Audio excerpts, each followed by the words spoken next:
Assalamualaikum warahmatullahi wabarakatuh. Kali ini kami akan menceritakan sebuah kisah mengenai sahabat Nabi yang bersetubuh dengan pasangannya, padahal saat itu ia berpuasa Ramadan. Bagaimana kisahnya? Yuk simak video ini sampai habis.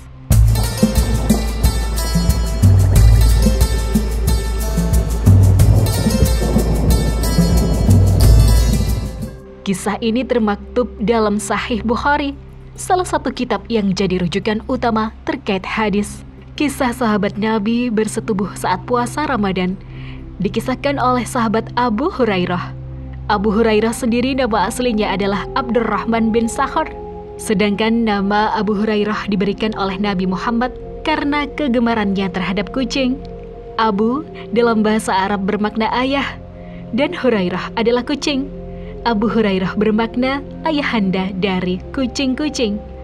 Abu Hurairah meriwayatkan kisah ini. Suatu hari, ada seorang laki-laki datang kepada Rasulullah Shallallahu Alaihi Wasallam, lantas berkata, "Celakalah aku mencampuri istriku pada siang hari di bulan Ramadan." Beliau bersabda, "Merdekakanlah seorang hamba sahaya perempuan." Dijawab oleh laki-laki itu, "Aku tidak mampu."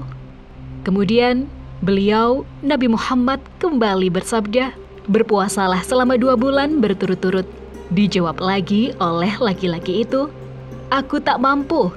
Beliau pun kembali bersabda, "Berikanlah makanan kepada 60 orang miskin." Hadis riwayat Bukhari.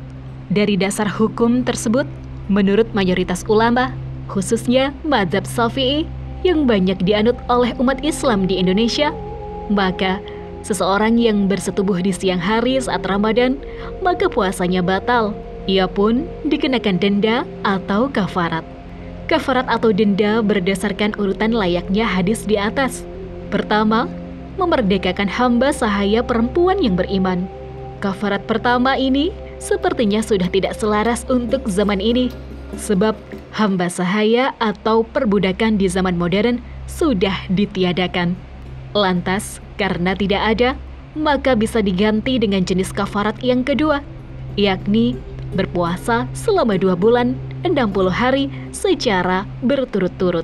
Lantas, kapan waktunya? Waktu pelaksanaannya puasa pengganti atau qada puasa dilakukan sesegera mungkin setelah bulan Ramadan.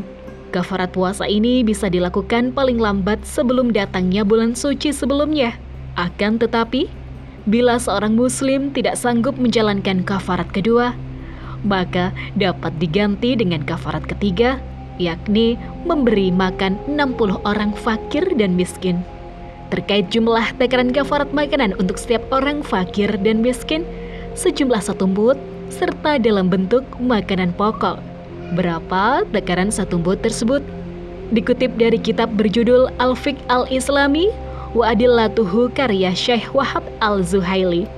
Syekh Wahab Al-Zuhaili adalah ulama besar alumnus dari Al-Azhar Mesir yang banyak dikutip di Indonesia.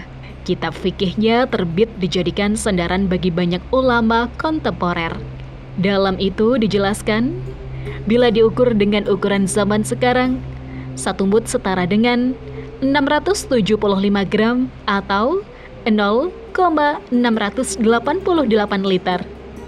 Artinya, ini bisa bermakna sehari untuk makanan pokok yang dimasak untuk kebutuhan. Tentunya akan lebih bagus jika lebih. Wallahu a'lam.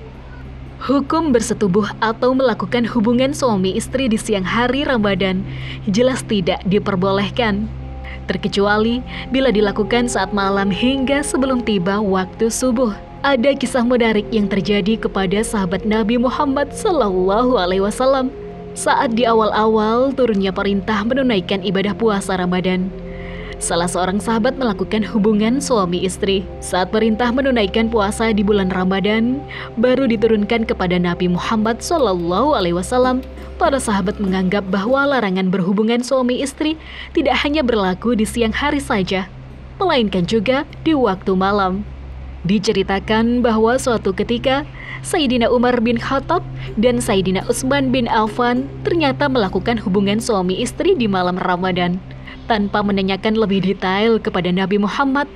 Atas kejadian itu, beliau merasa telah melakukan dosa dan bermaksud menemui Nabi untuk menanyakan perbuatannya itu, imbuhnya. Sebelum sempat bertanya, Nabi ternyata telah mengetahui hal tersebut. Kemudian memanggil kedua sahabat dan menjelaskan terkait hukum berhubungan suami istri di malam Ramadan.